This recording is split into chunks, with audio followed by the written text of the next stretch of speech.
koyuyoruz. Adı çöptü. At gede жақшы. Bededen daha tanıp kalat bede jebey. Cumasına 2 gün çöp salıp koysa жақшы. 3 gün çöp salıp koysa жақшы. Kamış. Attığın için suyu taktın mı? Ne sana ısladı? Tatkal koyalımız.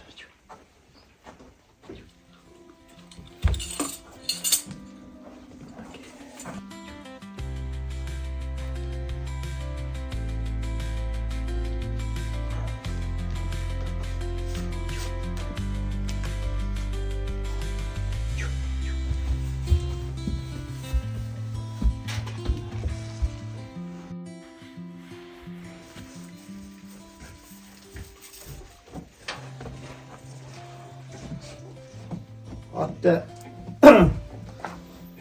ot koyğanda kal qısqaroq baylash kerak da. Qısqa baylasa iki yoqda qaramaydi, mobillarda qarab yaxshi.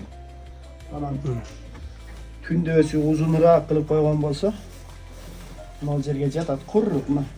Bir poldanğandağı emas, asfalt qilib, sementlanğandağı emas. Bunu ol attı. Özünün alısıroq siye turgan qilib, chicha turgan qilib үйrөtүp qo'ygan bu o'zi.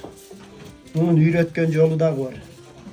Benim kızıkkan adamlar olsun, ben ayıp vereyim. Özün jatkan yerine siyveydi. Biz alısıroq dursak.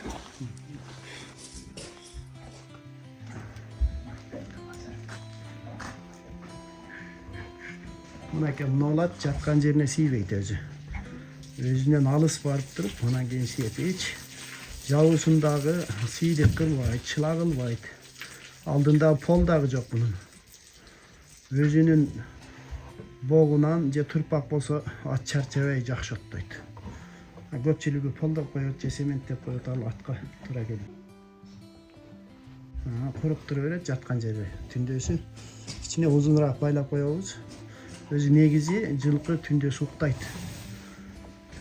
Жылкы кээде туруp да уктайт, жатып алып уктайт. Кадимкидей коңуруп тартат булар. Atты erken koyuş керек. Şunday yer yumuşak olsa жақсы ес alады. Uykusu da geledi. Anan atты asıp koysa da bolbaydı. Asıp koya oturgan momentler болады. Öte kıynalganda, appak taڭашырылганда asıp koyup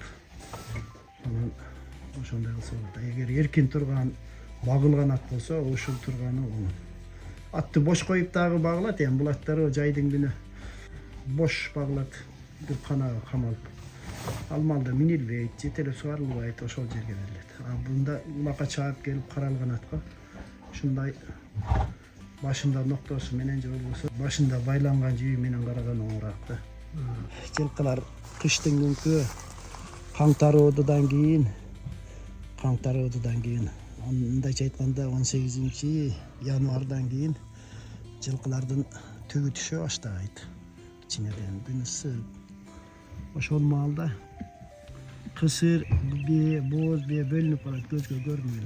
Ama oşol kısır beyni karap durup boğunan janağı gürökө salıp alıp durup baylangan attın alısıraaq жерине duvaldын tügüne je bir nersege ошондой кылып 1-2 жолу апарып төгүп анан ошону жыттатып ат ток мезгилинде апарып аны жыттатып анан кийин акырга байлап койсо ошол kısır beynin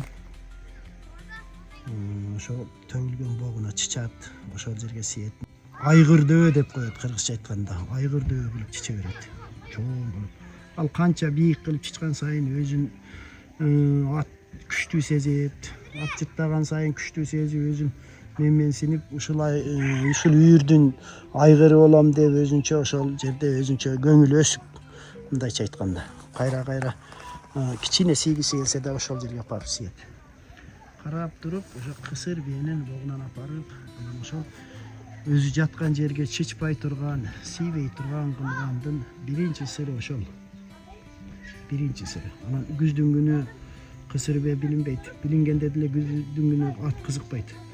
Ошентип бир жыл жазгалмалыраак февраль айларында ошондой кылып үйрөтсө болот. Ал ат кунан же пыштысында үйрөтүш кыйын аны. Эки асыят жаңы асыяттан жогору жагына үйрөнөт. Кичинекей жаш малдар үйрөнбөйт антип.